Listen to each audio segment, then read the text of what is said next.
સુરેન્દ્રનગર જિલ્લાના મૂળીમાં દારૂના જથ્થો ઝડપાયો, આરોપીઓ ફરાર। સાંગધ્રા ગામની સીમમાંથી 82.17 લાખની કિંમતની વિદેશી દારૂની 42,300 બોટલો જપ્ત। સુરેન્દ્રનગર જિલ્લાના મૂળી તાલુકામાં પોલીસે મોટી કાર્યવાહી કરી છે। ગાંધીનગર એસએમસી ટીમે બાતમીના આધારે સાંગધ્રા ગામની સીમમાં દરોડો પાડ્યો હતો।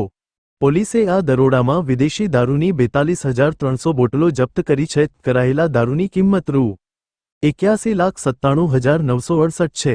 આ ઉપરાંત 2 વાહનો કિંમત 20,000 રૂપિયા મળી કુલ 82,17,968 રૂપિયાનો મુદ્દામાલ જપ્ત કરવામાં આવ્યો છે। ગાંધીનગર એસએમસીના પીએસઆઈ એનએચ ચૌહાણ અને તેમની ટીમે આ કાર્યવાહી કરી છે।